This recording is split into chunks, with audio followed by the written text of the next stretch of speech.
Bismillahirrahmanirrahim. Alhamdulillahirabbil alamin wassalatu wassalamu ala nabiyyina Muhammadin wa ala alihi wa sahbihi ajma'in. Subhanaka la ilma lana illa ma 'allamtana innaka antal alimul hakim. Allahumma faqihna fid din wa 'allimna at-ta'wil. Allahumma rabbana shrah lana sudurana wa yassir lana umurana wahlul 'uqdatam min alsinatina yafqahu aqwalana wa la hawla wa la quwwata illa billahil 'aliyyil 'azim. Assalamualaikum warahmatullahi taala wabarakatuh. Alhamdulillah, syukur kita kepada Allah Subhanahu wa taala. Insya-Allah pada rakaman ini saya membuat khas untuk pelajaran asas ilmu tajwid.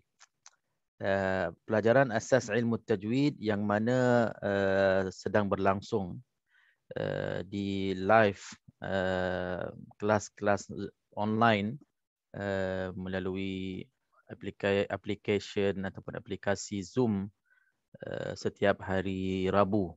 Alhamdulillah.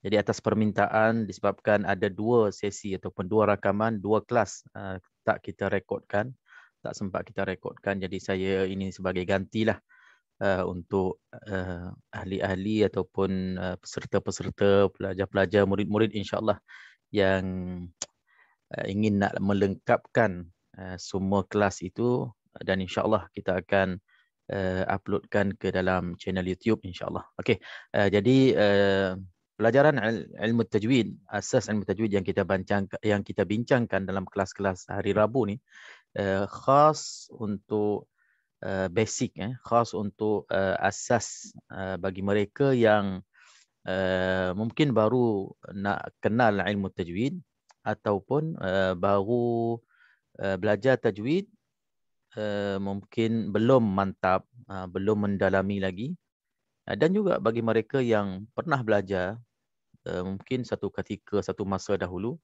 Jadi kita bermudzakarah bersama dalam kelas-kelas hari Rabu tu untuk sama-sama kita faham lebih mendalam dan juga lebih mudah untuk kita ingat hukum-hukum tajwid dan dapat kita amalkan hukum tajwid ini dalam bacaan Al-Quran.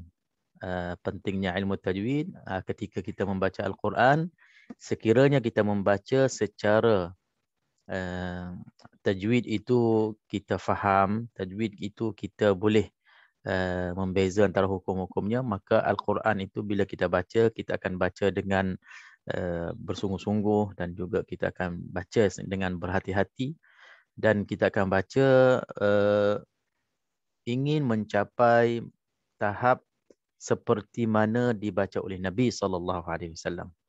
Itulah sebagai mukadimahnya. Mudah-mudahan rakaman ini bermanfaat untuk kita semua. InsyaAllah kita terus dalam kelas kita, kelas muqaddimah.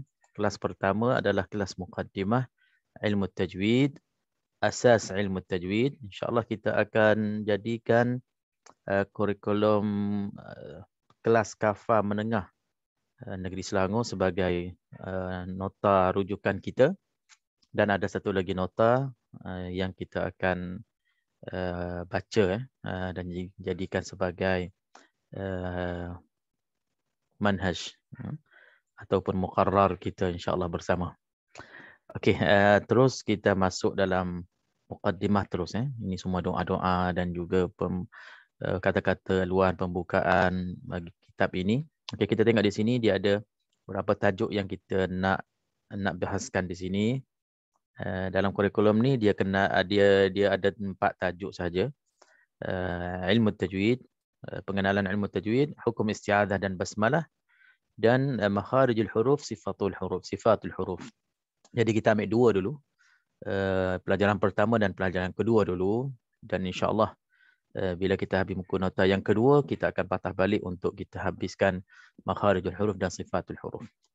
Okey, pelajaran pertama, tuan-tuan, puan-puan yang rahmati Allah sekalian, marilah kita kenal apakah itu ilmu tajwid. Ma makna at-tajwid? Apakah yang dimaksudkan dengan tajwid? Bila sebut-sebut tajwid ni, apakah pengertiannya? yang kita boleh simpulkan dalam fahaman kita, boleh simpan dalam ingatan kita insya-Allah. Okey, kita tengok di sini dia bagi bahasa dalam segi bahasa. Selalunya mana-mana ilmu dalam bahasa Arab ini kita akan tahu dulu dari segi bahasa itu apakah maknanya, lepas tu pergi kepada istilah. Istilah maknanya istilah yang ada kait dengan ilmu yang kita nak belajar. Kalau kata istilah tu dalam ilmu hadis, apakah diistilahkan ulama-ulama ilmu hadis? Ilmu fiqh apakah diistilahkan, apakah diertikan, ditakrifkan oleh ulama-ulama dalam ilmu tersebut. Okey, jadi ilmu tajwid fil lughah dalam bahasa Arab lah. Bila sebut tajwidnya maknanya memperelokkan sesuatu. Memperelokkan sesuatu. Bila memperelokkan sesuatu, jadinya dalam bahasa Arab pun memang diguna istilah tajwid. Digunakan istilah tajwid. Jawwada yujawwidu tajwidan. Okey. Dalam istilah pula, maksudnya istilah tajwid, ulama tajwid, apakah yang dimaksudkan dengan tajwid? Di sini disebutnya mengeluarkan huruf hijaiyah dari makhrajnya dan diberikan hak dan mustahabnya. Ikhraju kullu harfin ma'a إخراج كل حرف من مخرجه مع إعطاء حقه ومستحقه. Itu kebanyakan dalam kitab-kitab tajwid memberi makna itulah. Okey, apakah huruf hijaiyah? Mengeluarkan huruf hijaiyah. Jadi kita nak bahaskan dalam ilmu tajwid ni macam mana kita nak sebut huruf-huruf. Kita nak keluarkan dari mulut kita, dari sebutan kita itu huruf-huruf hijaiyah. Yang dimaksudkan dengan huruf hijaiyah, huruf-huruf dalam bahasa Arab ataupun huruf Al-Quran, alif, ba, ta, tha sampai ya, yang masyhurnya 28 huruf. 28 huruf. Okey, alif, ba, ta, tha ni macam mana kita nak sebutnya? Ini tajwid membantu kita memperkenalkan ataupun memudahkan bagi kita nak sebutkan huruf itu, nak letaknya di mana, lidah kita, bibir mulut kita, kan? Kita nak sebut tu macam mana. Jadi dalam ilmu tajwid inilah yang insya-Allah kita akan kenal satu persatu. Sebab kenapa perlu kenal? Bahasa lain ada ke kita kena belajar keluar huruf, contohnya huruf K dari mana kan, huruf L dari mana, dalam contohnya kan. Mungkin tak dibahaskan. Saya pun tak pernah belajar tajwid dalam bahasa Melayu, tajwid dalam bahasa-bahasa lain. Kebetulan pun tak tahu pun bahasa lain, tahu bahasa Arab sikit, lepas tu bahasa Melayu lah. Tapi bahasa Melayu dia ada sastra, dia ada apa kaedah-kaedah untuk kita nak kenal, nak susun ayat semua, tapi cara nak sebut huruf itu mungkin tak dibahaskan dalam ilmu Melayu ataupun bahasa-bahasa lain dengan secara detail sedetailnya tajwid. Di sini kita faham, subhanallah, bahasa Al-Quran, untuk kita nak membaca Al-Quran sampai begitu sekali, dibahaskan, diambil berat supaya setiap huruf kita sebut dalam Al-Quran, kita sebut dengan sempurna. Setiap huruf yang kita lafazkan ayat-ayat suci Al-Quran ini, kita lafazkan seperti mana dikehendaki oleh Allah Subhanahu Wa Taala. Sebab yang kita tahunya satu huruf dalam Al-Quran 10 ganjaran Allah bagi.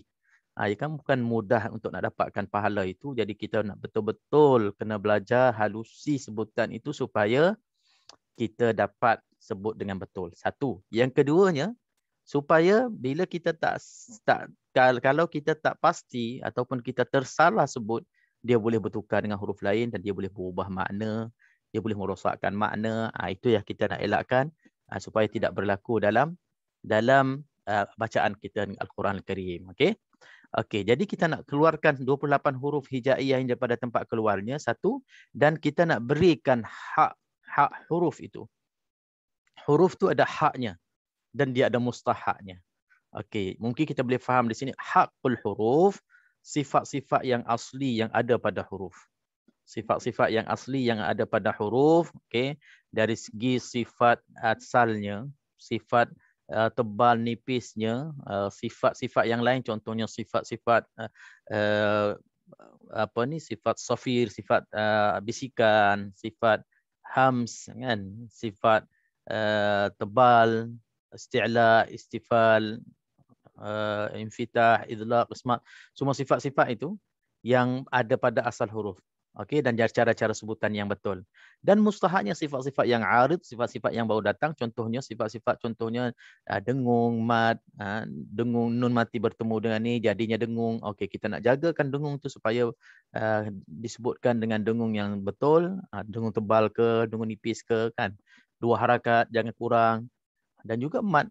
Hukum-hukum mat contohnya panjang pendeknya kan 2 harakat jangan kurang, 4 harakat jangan kurang, 6 harakat jangan kurang. Itu yang kita nak jaga. Setiap huruf abatata ni dia ada haknya, dia ada mustahaknya. Jadi dalam ilmu tajwid ni insya-Allah kita akan belajar dan kita akan tunaikan, sebutkan segala huruf itu dengan betul insya-Allah. Okey. Itu yang kita pentingnya nak belajar tajwid. Tanpa ilmu tajwid, mungkin kita susah nak dapatkan keyakinan kita untuk kita menyebutkan huruf-huruf Arab ini. Hatta orang Arab sendiri pun, kalau dia tak belajar secara khusus, dia pun mungkin kurang tepat. Kurang tepat dia. Walaupun bahasa mereka sendiri. Sebab bahasa Arab sekarang ni kita nak cari yang original punya, yang pure punya, yang betul-betul, yang ikut kaedah-kaedah bahasa Arab yang asal punya dah tak ada, dah hampir tak ada dah. Kita pergilah negara-negara Arab, semua dah ada bahasa campuran, bahasa slang, bahasa kabilah-kabilah kan. Dah bercampur-campur. Jadi kita nak cari kesahihan, kefasihan bahasa Arab yang asal itu hampir susah. Hampir susah, hampir tak ada. Adalah dikatakan di Yaman ada beberapa kabilah masih lagi menjaga, tapi tak tak sesempurna bahasa buku, bahasa kaedah yang asal bahasa Arabnya. Okey. Dengan ilmu tajwid insya-Allah dapat membantu kita untuk kita ubahkan sebutan kita menjadi sebutan yang fasih, yang Arab sempurna insya-Allah. Okey, seterusnya kita pergi poin yang berikutnya, apakah hukum mempelajari ilmu tajwid? Hukum mempelajari ilmu tajwid adalah fardu kifayah. Fardu kifayah. Okey. Maksud fardu kifayah di sini, idza qama bihil ba'du saqata 'anil baqin. Apabila ada antara kita sebahagian dari kita yang dah melakukannya, mempelajarinya, mahir dalam ilmu tajwid, saqata 'anil baqin, hukumnya dah digugur dari orang-orang yang lain. Orang lain pun tak wajib nak belajar. Tak wajib tak wajib belajar secara individu. Maksudnya gitu, fardu kifayah. Maknanya dalam satu masyarakat tu kalau dah ada 2-3 orang yang dah pandai, yang lain tak wajib, tak belajar pun tak apa secara mendalam, secara khusus. Tapi kalau semua tak pandai belaka, semua belum lagi menguasai ilmu tajwid, maka wajib semua.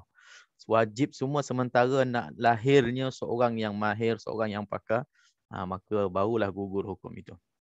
Okey, zakat itu fardu kifayah.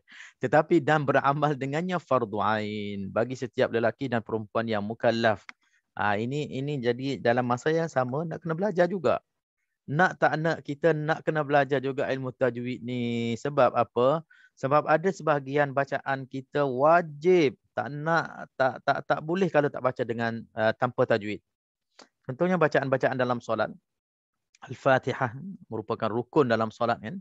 Okey, tanpa tajwid, kalau kita tak baca tajwid, tak baca bertajwid, maka tak sah solat kita. Sebab bila kita langgar teruk sangat tajwid ni, dia boleh rosak Fatihah, dia boleh rosak makna ayat-ayat Al-Fatihah itu, surah Al-Fatihah itu, maka rosaknya rukun qauli kita dalam solat, maka rosaklah solat. Itu yang paling risaunya. Sebab itu kita boleh nampak kan orang ambil berat sangat untuk nak berperbetulkan surah Al-Fatihah. Bengkel surah Al-Fatihah, klinik surah Al-Fatihah, macam-macam diberikan khusus untuk nak memperbetulkan Fatihah sahaja. Sebab Fatihah ni antara bacaan yang wajib kita baca dengan tajwid. Baca dengan betul lah. Bila nak betul, mesti dah kena tajwid lah. Jadi beramal yang maksudkan di sini, beramal dengannya dalam bab-bab tertentu wajib. Okey. Dan satu lagi kita boleh faham, beramal dengannya sekiranya kita dah tahu, okey, ini dengung 2 harakat. Mat ini kena panjang. Kita tahu, wajib kita buat. Wajib kita kena dengung. Dia tak boleh satu hari tu, hari ni saya tahu semua fardu apa ni, semua hukum-hukum tajwid, tapi hari ni rasa nak baca tanpa tajwid. Nak baca kosong je. Nak baca Quran kosong. Quran tanpa tajwid. Hari tu tak boleh. Itu dah jadi kita tinggalkan perkara yang kita tahu, tak boleh. Melanggar lah. Jadi di situ dikira man lam yujawwidul Qur'ana athimun, barang siapa tidak membaca Al-Quran dengan tajwid maka berdosalah dia. Nanti kita akan pergi kepada lahnul jali, lahnul khafi, kesalahan yang berlaku dalam Al-Quran ini. Ada di segi tajwid ni adanya khafi, adanya jali, di situ dia ada hukum pula di situ. Kalau sengaja macam tadi, kalau sengaja saja-sajanya kita tak nak baca tajwid maka tak boleh. Jadi nak belajar, nak menjadi pakar, nak menjadi satu persatu, boleh membezakan, boleh menceritakan, boleh mengajarkan orang, fardu kifayah.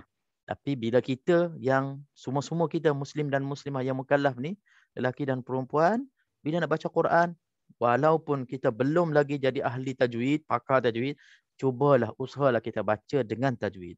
Yang fardu, yang dengung kita cuba dengung betul-betul, yang panjang kita cuba panjangkan betul-betul, supaya bacaan kita tak ada salah dan silap, insya-Allah. Okey, dalil tuntutan membaca Al-Quran secara bertajwid. Apakah dalilnya? Dalil-dalil yang menunjukkan fardu ain atas setiap qari itu seperti berikut. Antara dalilnya, banyak lagi dalil-dalil yang lain. Kita tengok dalil dalam Al-Quran, firman Allah Subhanahu wa taala, "Warattilil Qur'ana tartila." Surah Al-Muzammil ayat yang keempat. Maksudnya bacalah akan Al-Quran secara tertil, dan dimaksudkan dengan tertil di sini tajwid.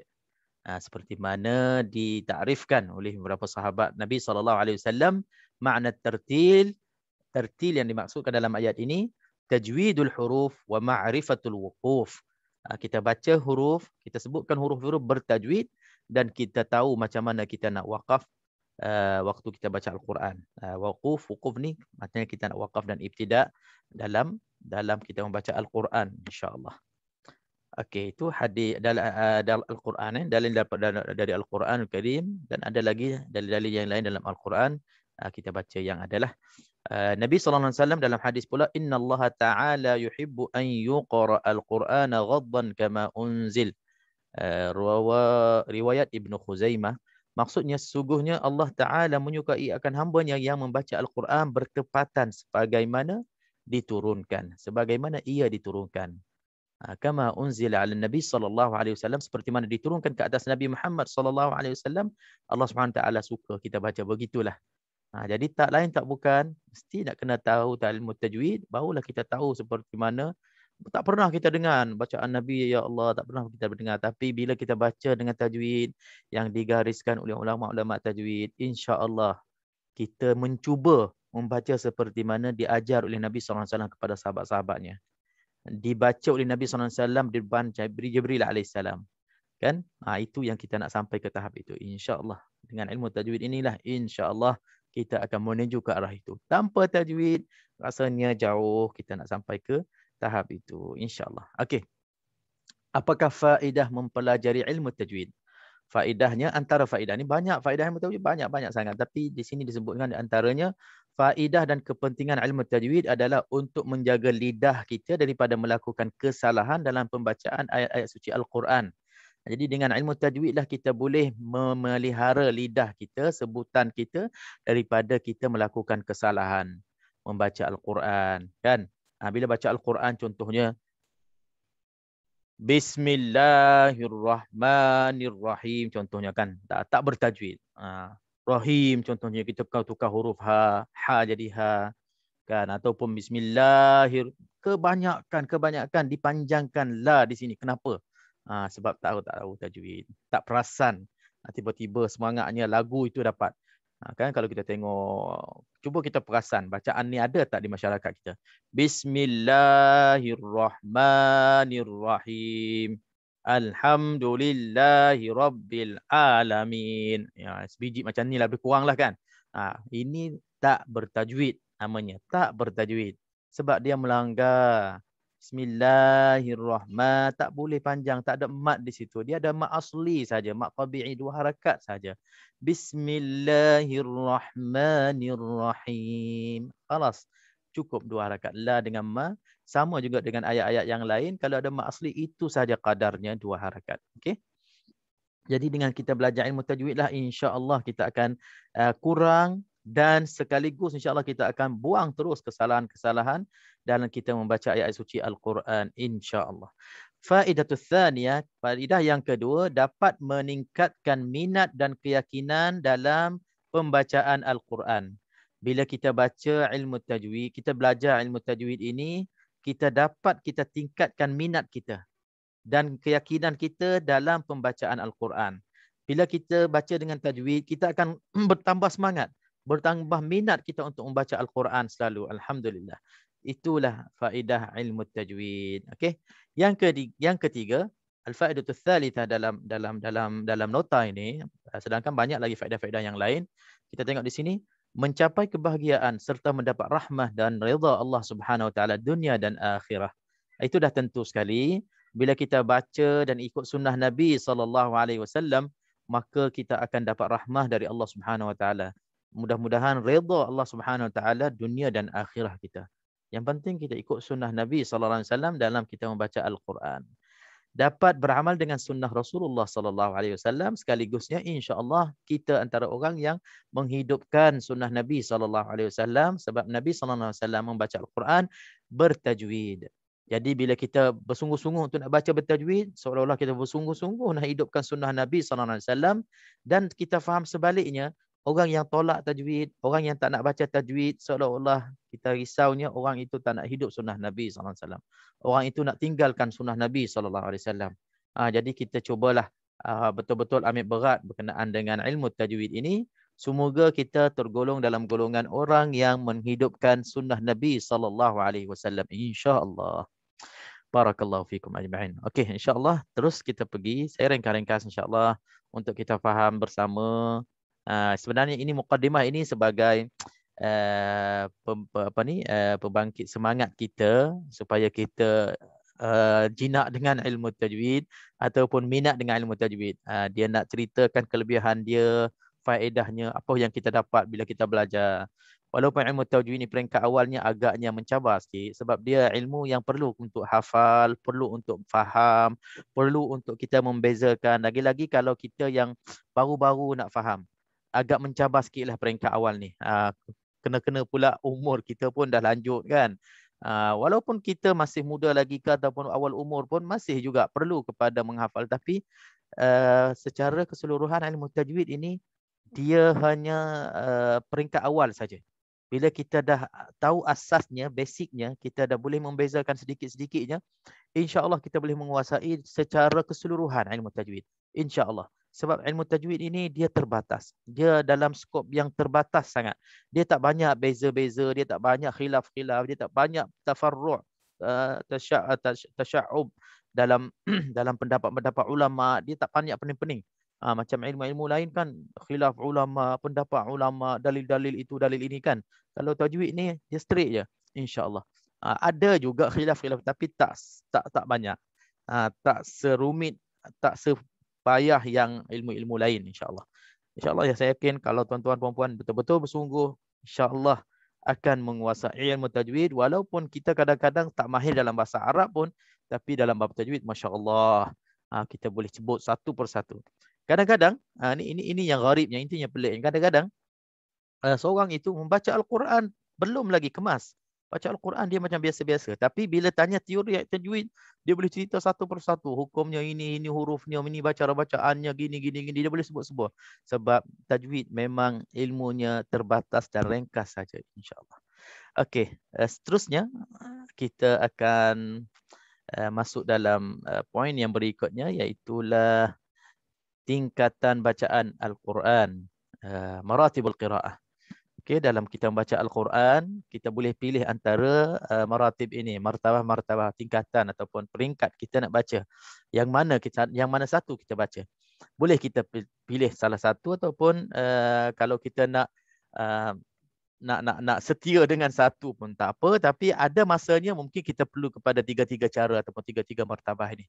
Kita tengok tingkatan bacaan maratibul qiraah, maratib qiraatil Quran, adanya tiga. Yang pertamanya tahqiq dengan makna lambat. Tahqiq itu makna lambat, perlahan. Tadwir, martabatus tsaniyah, yang keduanya Tadwir iaitulah sederhana. Dari segi kelajuan, dari segi baca speeding kita tu, yang pertamanya lambat, yang keduanya sederhana, dan al-martabatus tsalitsah, martabah yang ketiga, iaitulah hadr. Hadr maknanya cepat. Kita baca laju. Maknanya kita boleh baca lambat, kita boleh baca sederhana, dan kita boleh baca laju. Maknanya di sini kita boleh faham, siapa yang baca laju tu jangan kita salahkan dia. Ui, baca macam laju macam kereta api. Katanya nak ke mana kan? Okey, ada. Kalau dia ikut kaedahnya, dia jaga batasannya, insya-Allah bacaan itu dibolehkan dalam ilmu tajwid. Insya-Allah kita akan kenal macam mana yang bolehnya. Okay, kita tengok satu persatu huraian tingkatan bacaan Al-Quran. Yang pertamanya tahqiq. Ma makna tahqiq? Tahqiq yang dimaksudkan di sini bacaan yang lambat dan perlahan. Lambat bacaan kita dan perlahan. Boleh baca dengan cara lambat, boleh baca dengan cara perlahan. Biasanya bagi mereka yang baru belajar membaca Al-Quran, ataupun mereka yang membaca Al-Quran secara bertaradum. Yang kita maksudkan di sini, kita baca satu persatu, satu persatu. Kita sebutkan huruf kita satu persatu lambat, dan kita meraihkan segala hukum tajwid. Satu persatu, bagi jelas sebutan kita. Okey, selalunya kalau kita nak ibaratkan macam kita yang baru-baru belajar Quran, kita talaqi dengan syekh, dengan guru, dengan ustaz kita akan baca satu supaya bacaan kita jelas, sebutan kita itu satu persatu. Barulah kita dapat memperbaiki sekiranya ada kekurangan. Contohnya macam ni ya. Saya bagi contoh untuk martabat al-ula, martabat tahqiq ni. أعوذ بالله من الشيطان الرجيم بسم الله الرحمن الرحيم الحمد لله رب العالمين الرحمن الرحيم مالك يوم الدين.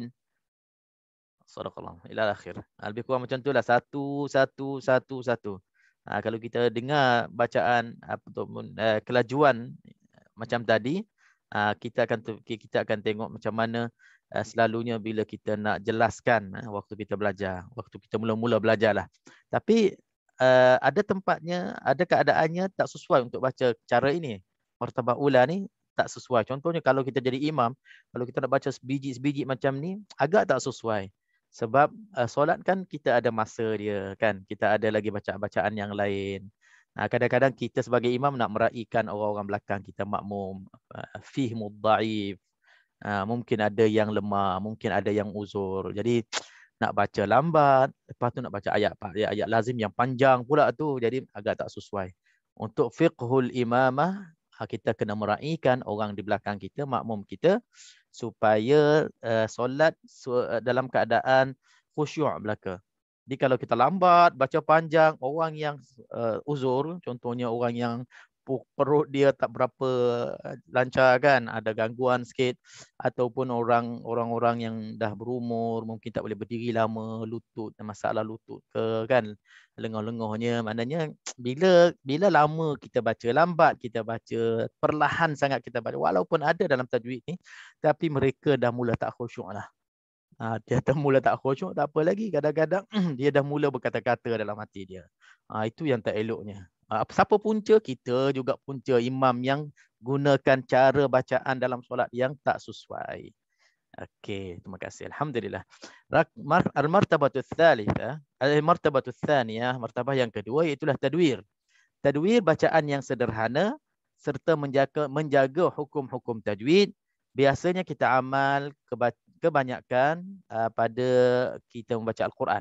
Maknanya bacaan yang sederhanalah.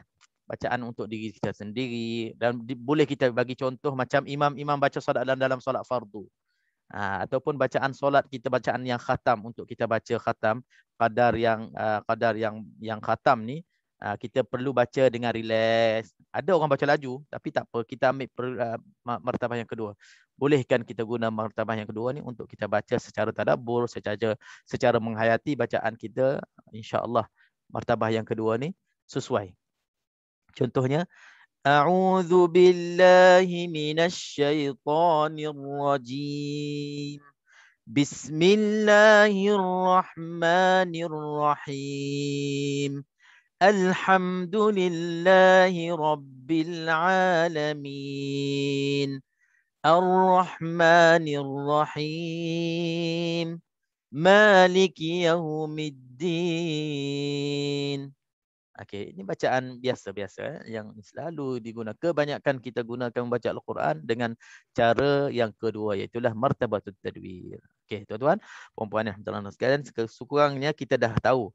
Okey, saya baca tadwir, martabah kedua. Saya baca, kadang-kadang baca tahqiq, untuk kita nak sebut betul-betul puas betul Al-Quran itu. Okey, sekurang-kurangnya kita ada ilmu tajwid ni lah yang memberi ilmu kepada kita untuk kita tahu beza antara cara bacaan tadi. Al-martabatul akhirah, al-martabatul ats-tsalitsah, martabah yang ketiga iaitu hadr. Baca secara hadr. Ini boleh. Bacaan yang cepat serta menjaga hukum-hukum tajwid. Bacaan yang cepat. Boleh baca cepat rupanya. Okey. Tapi syaratnya menjaga segala hukum-hukum tajwid. Tak boleh langgar. Yang 2 harakat tetap 2 harakat. Yang 4 harakat 4 harakat. Yang 6 harakat tetap 6 harakat. Tak boleh kita kurang-kurang, tak boleh. Sebab nak baca laju ni tak boleh. Tetap kena menjaga hukum tajwid. Yang qalqalahnya kena qalqalah, yang tebal nipisnya kena tahqiqkan, kena betul-betul sebut bagi jelas. Walaupun dalam keadaan laju. Biasanya diamalkan oleh orang-orang yang telah menghafaz Al-Quran. Ataupun kita bagi contoh yang mudah, macam imam-imam baca dalam waktu solat tarawih. Kan? Waktu solat tarawih kan kadang-kadang lajunya imam ni. Dia guna martabah hadar ni lah. Yang martabah yang dibolehkan. Jangan kita cepat-cepat bagi hukuman. Apa laju sangat lah. Saya tak khusyuk lah. Tak apa. Kita kena faham. Baca dalam solat tarawih ni. Baca 1 juzuk lebih. Nak kejarkan khatam Al-Quran 1 tahun, 1 kali tu je. Dapat kita khatam bersama imam dalam solat. Kan? Kalau nak harapkan solat-solat lain tak ada canah, tak ada peluang lah. Di zaman-zaman kita sekarang ni, subhanallah, kalau baca 1 muka surat dalam solat fardu, ya Allah, silap-silap terus komplain dapat terus lepas solat tu. Kenapa baca panjang-panjang sangat? Mentang-mentang dia hafiz contohnya kan. Itu kata-kata tak sepatutnya sebenarnya. Tapi tak apa, masyarakat tak biasa. Kalau kita pergi tempat-tempat lain, baca bermuka-muka surat pun satu relax je. Sebab dah biasa panjang-panjang, dah dibiasa, dah ditarbiahkan, dah dibiasakan dengan cara itu. Yang cara yang baik, yang cara betul. Ingat zaman-zaman Nabi SAW, kalau kita baca dalam sirah ataupun dalam cara-cara sahabat baca, ataupun sahabat Nabi SAW waktu Nabi baca. Kan? Ada yang baca 1 rakaat tu, 1 surah Al-Baqarah. Ada 1 kali itu baca surah Al-Baqarah. Ingat sampainya hujung ayat surah Al-Baqarah, fansurna al-qaumil kafirin. Ingat dah nak rukuk, sambung lagi Ali Imran. Bila sampai ayat akhir, la'allakum turhamun surah Ali Imran, ingat dah nak rukuk, sambung lagi An-Nisa. Masih lagi dalam rakaat yang 1. Saya selalu bagi contoh yang panjang, bacaan panjang ni. Kalau ikut sunnah Nabi SAW yang sebetulnya, dalam solat kusuf dan khusuf, solat gerhana yang sekarang ni masih berlaku lagi. Bila solat kusuf dan khusuf, kalau ikut sunnah Nabi SAW, hatta tanqasya'. Maknanya kita solat gitu, dalam solat 2 rakaat itu kita baca sehingga hilang kusuf dan khusuf, gerhana tu. Maknanya kalau berlakunya gerhana 2, 3, 4 jam, maknanya bacaan dalam solat kena sama dengan 2, 3, 4 jam. Itu ikut sunnah Nabi SAW. Kan? Tapi kita tetap juga al-a'la dengan al-ghasyiyah je. Tapi tak apa, kita tak salahkan. Bukannya itu masalah besar. Cuma kita nak diceritakan di sini, masyarakat kita tak biasa dengan baca-baca panjang. Kalau masyarakat yang terlatih dengan sunnah yang sahihah, sunnah Nabi SAW, masih ada yang solat kusuf dan khusuf ini berjam-jam. Saya pernah solat di satu masjid di Madinah dulu. Kusuf syams berlakunya pada tengah siang hari, zuhur. Selepas zuhur tiba-tiba isytihar kata, iklan kata kita ada solat kusuf. Maka terus solatlah. Jadi orang yang solat tu tak bersedia sebenarnya. Orang-orang yang tak biasa sebab kadang-kadang dah lama tak solat kan. Dia solat terus. Masa awal solat tu penuh, hampir sepenuh masjid lah. Bila imam baca Al-Baqarah, Masya Allah. Ini betul-betul ni. Baca Al-Baqarah, ya Allah panjangnya. Subhanallah. Solat zuhur, lepas solat zuhur dah, lepas kita solat zuhur, selesai solat ba'diyah semua, kita solatlah kusuf. Baca mula-mula baca Al-Baqarah. Bagus bacaannya. Baca. Bila nak sujud ni? Bila nak rukuk ni? Sampai dekat-dekat satu juzuk. Tak rukuk-rukuk lagi. Masya Allah. Rakaat pertama. Okey lagi. Kan? Bila rakaat rukuk, bangun, baca Fatihah balik kan? Sami'allahu liman hamidah. I'tidal tu baca Fatihah balik. Sambung lagi. Masuk juzuk yang kedua. Maksudnya baca. Ya Allah. Orang dah mula tak senang dah. Kan orang kadang-kadang tak bersedia kan. Mungkin waktu tu mungkin nak masak ke lepas zuhur, nak makan siang. Mungkin saya ternampaknya dia dah beli makanan tu, dia bawa masuk solat sendiri. Solat masuk bawa dalam masjid pak solat tu, dia letak kat depan tu. Mungkin makanan itu dah tak boleh tahan, dia duk bau ke apa ke. Dia terpaksa mufarakah. Ramai mufarakah daripada penuh masjid tu. Kurang sampai hujung solat tu memang kurang dah orang. Itu nak ceritanya, maknanya masih lagi ada orang yang boleh solat sampai habis Baqarah ni. Dia baca sampai habis Baqarah untuk 2 rakaat solat kusuf. Jadi itulah ceritanya, boleh solat sebenarnya, boleh. Tapi masyarakat yang tak biasa, satu muka surat pun tak boleh. Jadi di sinilah untuk sesuainya kita baca. Kalau tarawih memang kita nak baca cepat sebab 1 juzuk lebih kita kena kejar setiap malam supaya kita dapat khatam sama ada malam 27 ataupun malam 29. Jadi jangan kita salahkan imam yang baca cepat, tetapi imam tu pun cepat-cepat pun tak adalah cepat yang satu nafas. Ada juga kan viral apa ni, tak perlu sebutlah mana kan. Solat 20 rakaat 7 minit. Masya-Allah. Habis. Itu yang peliknya, macam mana tu. Tak adalah sampai tahap tu kan. Jadi kita meraihkan. Ini dia disebut di sini, meraihkan segala hukum tajwid. Contohnya, A'udzu billahi minasyaitonir rajim. Bismillahirrahmanirrahim. Alhamdulillahi rabbil alamin. Ar-Rahmanir Rahim. Maliki yaumiddin. Itu laju dah tu. Laju dah tu. Okey, insya-Allah. Jadi dalam keadaan itu, kalau ada dengung, kena dengung. Contohnya, Siratal ladzina an'amta 'alaihim ghairil maghdubi 'alaihim waladdallin. Amin. Sebutan yang lain laju je. Bila mad 6 harakat tetap kena completekan 6 harakat. Okey, alhamdulillah. Inilah martabah-martabah yang kita boleh baca Al-Quran Karim, insya-Allah. Okey, kita habiskan. Okey, ada satu muka surat lagi kita habiskan. Terdapat 2 cara mempelajari bacaan daripada seseorang guru. Okey, ini dia nak menceritakan kepada kita macam mana kita nak belajar Al-Quran. Kita nak belajar Al-Quran, nak membaca Al-Quran, nak talaqi Al-Quran, ada 2 cara. Yang pertamanya, murid mempelajari dengan mendengar bacaan daripada guru. Inilah cara yang diamalkan oleh golongan terdahulu, mutaqaddimin, sahabat-sahabat Nabi SAW ataupun orang-orang yang dekat dengan zaman Nabi SAW. Inilah caranya. Kenapa? Sebab Nabi pun menerima cara itu. Kan? Dan cerita gua Hira, apabila Jibril alaihissalam wahyu pertama jumpa dengan Nabi sallallahu alaihi wasallam, Iqra. Jibril perintah suruh Nabi baca. Nabi jawab, ma ana biqari, saya tak boleh baca. Sampai 3 kali ulang-ulangnya, saya tak boleh baca. Sehingga kan Jibril lah yang baca dulu. Iqra bismi rabbikal ladzi khalaq, khalaqal insana min 'alaq, iqra wa rabbukal akram alladzi 'allama bil qalam, 'allamal insana ma lam ya'lam. Barulah Nabi baca ikut. Nabi dengar dulu bacaan Jibril, Nabi ikut. Macam itulah Nabi SAW menyampaikan wahyu kepada sahabat-sahabat. Sahabat dengar dulu Nabi baca, sahabat ikut. Ini cara yang pertama untuk kita belajar tajwid. Untuk kita belajar Al-Quran. Jadi kita minta guru kita baca dulu, baru kita ikut. Minta guru kita baca, baru kita ikut.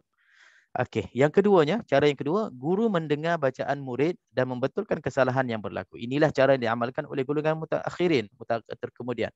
Golongan sekarang ni, mana termasuknya zaman-zaman kita, kalau kita perasan, mana-mana kelas Al-Quran, murid datang, guru hanya mendengar, murid membaca, bila ada salah, guru tegur. Bila ada salah, guru tegur.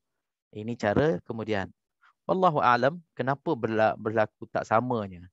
Mungkin kita yang zaman sekarang kita nak cepat. Dan kita nak cepat khatam. Jadi kalau guru baca, kita baca, guru baca, kita khatam, seolah-olah 2 khatam pula. Jadi kita nak ringkas, shortcutnya, guru dengar je, kita baca jadi 1 khatam je. 1 masa je jadi. Tak ada double baca kan. Satu muka surat tu baca 2 kali, guru baca, kita baca, guru baca, kita baca. Itu jadi macam 2 kali masa pula. 2 kali ganda masa yang kita gunakan untuk 1 kali kita belajar tu. Wallahu a'lam. Kita sangka baik, insya-Allah mungkin ada alasan yang membuatkan cara ini sair jadi masyhur sekarang ini di zaman kita ini. Kebanyakannya bila nak belajar Al-Quran, nak mengaji Quran, kita datang baca je. Guru nanti tegur kita. Okey, jadi di sini dia cadangkan ada pun yang terbaik iaitu menggabungkan kedua-duanya dalam satu masa. Okey. Menggabungkan maknanya mungkin kita faham di sini sekali-sekalanya guru baca kita ikut, guru baca kita ikut, sekali-sekalanya kita baca je guru tegur. Jadi kedua-dua cara ini kita gunakan, insya-Allah yang terbaik. Bagi saya memang betul. Kadang-kadang kita sebagai murid, kita nak baca Al-Quran, mengaji, kita akan baca apa yang kita tahu. Kita tak ada bacaan contoh yang kita nak ikut supaya bacaan kita lebih baik. Kan? Jadi pula dalam masa yang sama bila kita hanya baca, guru hanya mendengar, guru kadang-kadang dapatlah dia memperbaiki kekurangan-kekurangan dan kadang-kadang terlepas pandang manusia kan. Kadang-kadang guru tu dalam keadaan kurang sihat ke, kurang dengar ke, suasana dalam kelas itu kadang-kadang bising ke kan. Lepas je. Bila lepas je itu yang takutnya kita yang rugi. Okey, jadi saya sebenarnya kalau lebih selesanya kita nak dengar dulu bacaan guru sebagai bacaan contoh kita, lepas tu kita ikutlah sebutan dia, macam mana dia baca, insya-Allah ini lebih berkesan. Tapi ialah kalau kita tak mampu, setiap kelas nak buat macam tu, kalau tak mampu, kita gabungkanlah. Gunakan ke cara yang kedua pun boleh juga kita gunakan, iaitulah kita baca, guru menegurkan bacaan kita, insya-Allah. Okey, alhamdulillah apa yang kita perkatakan. Okay, kita baca info sikit. Terdapat pandangan ulama mengatakan bahawa tingkatan bacaan terbagi kepada 4 iaitu tahqiq, tartil, tadwir dan hadar. Okey, maka masalah tingkatan tadi maratibul qiraah ada pendapat dalam kitab-kitab setengah tajwid mengatakan bukan 3 ada 4. Dia akan tambahkan tartil satu lagi. Apa beza tahqiq dengan tartil? Tahqiq baca lambat kan? Tartil baca lambat juga. Cuma tahqiq ini dia tak meraihkan lagu. Dia baca straight je. Adapun tartil dia baca sambil dia meraihkan lagu-lagu Al-Quran. Maksudnya dia baca dan juga dia ada melagukan Al-Quran ini supaya bacaan itu lambat, hukum tajwid kita raihkan, lepas tu ada ada gaya Al-Quran, membaca dengan gaya Al-Quran. Wallahu alam, dari segi makna dia, dari segi kelajuan dia sama je. Sama-sama kedua-dua tahqiq dan tartil ini baca dengan lambat. InsyaAllah. Itulah lebih kurang. Kita perlu mengambil bacaan Al-Quran talaqi daripada guru yang mahir mutqin. Dah tentu sekali. Tak boleh kita belajar sendiri. Al-Quran ini tak boleh kita tanpa guru. Mesti nak kena berguru. Ada guru yang dengar bacaan kita, yang perbetulkan bacaan kita. Mesti nak kena cari guru yang lebih mutqin, yang lebih menguasai bidang Al-Quran. Mahir, pakar Al-Quran. Lebih pada kita lah, lebih arif. Tumpuan perbincangan ilmu tajwid ialah tentang huruf-huruf dan kalimah-kalimah Al-Quran. Okey, ini dia nak tambah saja. Sentiasa mengamalkan hukum tajwid dalam pembacaan Al-Quran dengan mempelajarinya daripada guru yang mahir di dalam bidang Al-Quran Al-Karim. Okey, ini sebagai peringatan.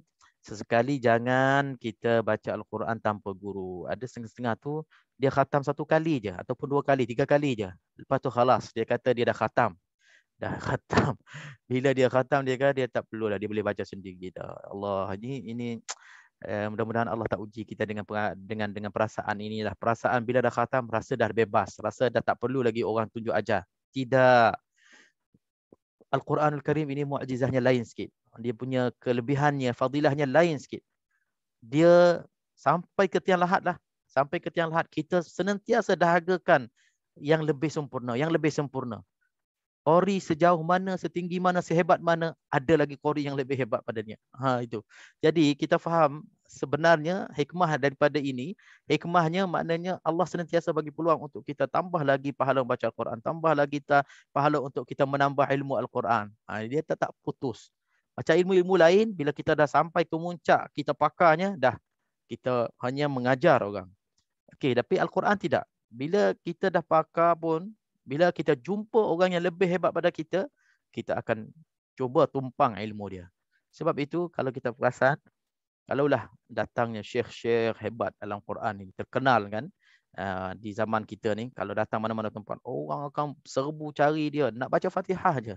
Padahal orang yang datang itu bukannya orang calang-calang. Oh, memang ustaz-ustaz, pakar-pakar qori-qori pun kadang-kadang. Okey, datang nak jumpa syekh tu untuk nak dapatkan dia mendengar Fatihah kita. Sekurang-kurangnya lah kalau tak baca ayat-ayat yang lain. Itulah kelebihan Al-Quran insya-Allah. Jadi kita tak ada nuktahnya, belajar Al-Quran terus dan terus insya-Allah sampai kita mahir, sampai ke bila-bila lah. Dia tak ada garisan tamatnya insya-Allah.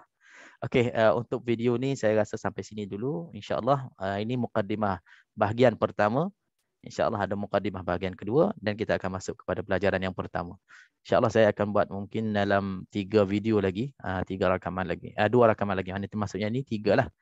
Mudah-mudahan perbincangan mukadimah pertama ini bermanfaat bagi kita, sedikit tambah ilmu, pengetahuan kita insyaAllah dapat membantu untuk kita membaca Al-Quran dengan sempurna dan juga kita bersemangat untuk mempelajari ilmu tajwid insyaAllah sampai kita mahir. Mudah-mudahan Allah SWT permudahkan urusan kita mempelajari ilmu tajwid ini bersama insya-Allah. Qul qawli hadza wa astaghfirullah li wa lakum wa lisa'iril muslimin wal muslimat min kulli dhanbin fastaghfiruh innahu ghafurur rahim. Subhanakallahumma bihamdik asyhadu an la ilaha illa anta astaghfiruka wa atubu ilaik. Wassalamu alaikum warahmatullahi taala wabarakatuh.